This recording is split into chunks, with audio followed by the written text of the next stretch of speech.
여러분의 안전, MBC와 함께 지켜요. 작은 불씨가 대형 재난으로 이어질 수 있는 산불. 애써 가꾼 산림도 산불이 나면 한순간 잿더미로 변해 인명피해는 물론 재산피해까지 입히는데요. 자연을 보호하고 삶의 터전을 지키기 위한 산불 예방법, 함께 알아볼까요? 산불이 발생하는 원인은 사소한 부주의에서 시작되는 경우가 많습니다. 주요 원인으로는 입산자의 실화나 논밭두렁 태우기, 쓰레기 소각, 그리고 담뱃불로 인한 실화 등이 있는데요. 여기에 계절적으로 건조한 날씨까지 더해지면 산불의 위험이 더 커지기 때문에 세심한 주의가 필요해요. 산불로 훼손된 산림이 복원되려면 적어도 40년에서 100년에 가까운 시간이 소요되고요. 또 막대한 노력과 비용이 들기 때문에 모두의 산불 예방 노력이 그 무엇보다 중요합니다. 함께 지킬 수 있는 산불 예방 수칙에는 어떤 것들이 있을까요? 산불을 예방하기 위해 가장 중요한 것은 산불의 직접적인 발생 요인을 차단하는 건데요. 입산 시에는 담배나 라이터 등 인화성 물질을 소지하지 않아야 하고요. 산불 발생 위험이 높아서 입산이 통제된 지역에는 들어가선 안 됩니다.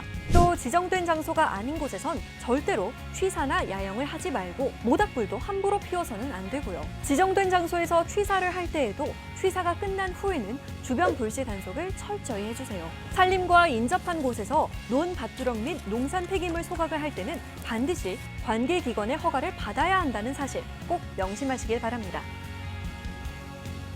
산행 중 산불을 목격했다면 즉시 산림청이나 소방서, 경찰서 등에 화재 발생 신고를 해야 합니다. 초기 진화가 가능한 작은 화재인 경우에는 외투나 흙으로 덮어서 진화할 수 있고요. 산불의 규모가 커지면 위험에 처하지 않도록 산불 발생 지역에서 멀리 떨어진 안전지대로 신속히 대피해야 합니다.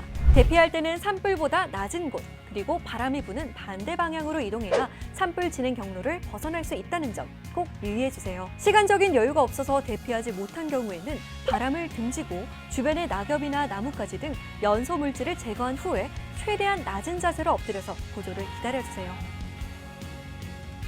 산불이 주택가로 확산될 경우에는 떨어진 불씨가 옮겨붙지 않도록 집 주위에 물을 지속적으로 뿌려주세요.